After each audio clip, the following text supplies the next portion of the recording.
Welcome to Raw Vegan Training, Episode 3. Today I'm in Laurelhurst Park in Portland, Oregon, and I just had a meetup with the Portland Fruit Lovers, and it's a group that I started on meetup.com along with my wife. We both follow the 80-10-10 fruitarian lifestyle, but we created this group to basically bring together anyone who really appreciates good fruit to come and meet up and just eat fruit together. Everybody brings fruit. We're calling it Fruitluck.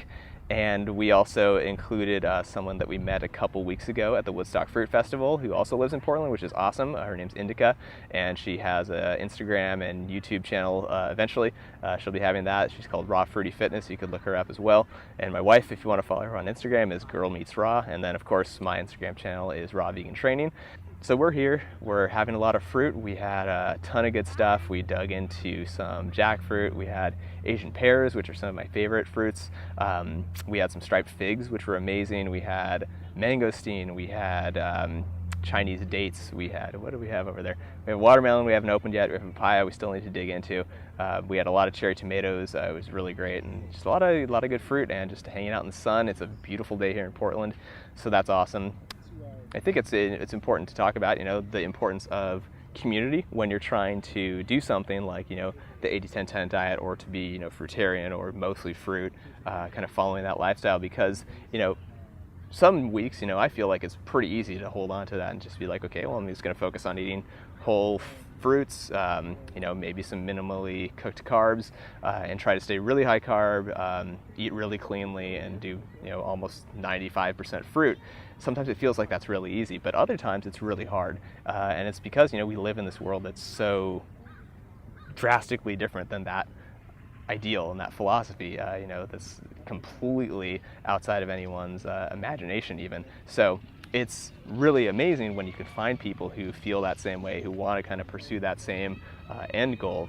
And so it's awesome to have, if you have the opportunity, to find groups like this. So if anybody's watching this and you're in Portland, Oregon, you should definitely come join us. You can find our meetup group on meetup.com by just searching Portland Fruit Lovers, and definitely come out and join us, because it's a great time, and we're looking forward to seeing this group grow more and more.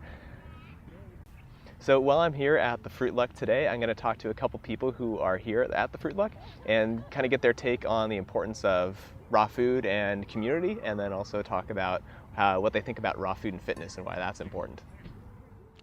Why do you think being part of a community and having other people to share experiences with is important on a raw food diet? I think community is so important on a raw food diet. I think that you really need the support of other people that share a similar lifestyle or ideas about the lifestyle, even people that are just really into fruit or fitness or just veganism, or just being high carb cooked vegans. I think that's so important to be able to rely on other people for support, to just hang out with them, because it makes you feel like you're not so separate from the outside world.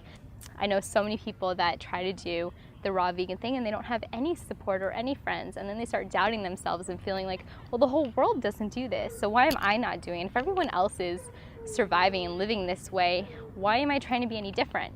And it's really great to have that support with the raw vegan community or just the vegan community, because it helps you realize that food really matters for your health and your vitality, your relationships, your clarity of thinking, your health, your fitness, everything. Just because people are surviving on a standard American diet, it doesn't mean that they're living. As humans, I think that we are social animals, and I think that we need to be able to feel that we're connected and that we have things in common with other human beings. So community for me is so important because it helps me feel connected to others. All right, so can you tell me a little bit about what you think about the relationship between health and fitness, and specifically raw food and being fit? So I think that when you're eating a raw fruit-based diet, you have a lot of energy and you kind of want to go out and do things. Our bodies are made to move, and since we're eating the way our bodies are made to eat, then why shouldn't we also be doing what our bodies are made to do, which is being active, always, doing things, running, biking, lifting weights, just being active. It doesn't matter what you're doing as long as you're moving your body, not just sitting down on the couch all day. Especially if you work a job, 8 to 5, when you're sitting all day long, you need to go out and do things before, afterwards, or on the weekends. It just kind of helps your mind. It releases endorphins. It makes you happier, makes you want to eat more fruit. The other way around is if you want to be an athlete or if you want to exercise and you're trying to feel better, look better, just get to a different athletic ability, you're going to want to be eating foods that are going to help you. you can't out-train a bad diet, pretty much. So if you're eating, burgers and fries every day, but also doing 2 hours of cardio, you're not really going to get anywhere. But if you're eating a fruit-based diet and you're exercising, you're going to get a lot more out of it than if you're eating not good foods. Let's say you're training to be an athlete.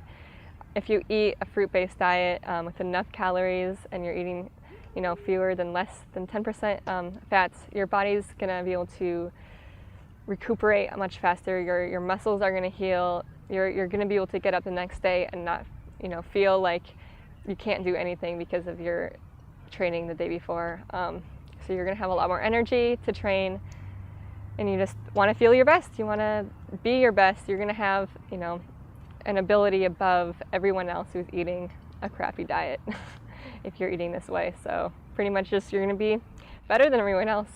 And I think that's what everyone wants when you're an athlete. So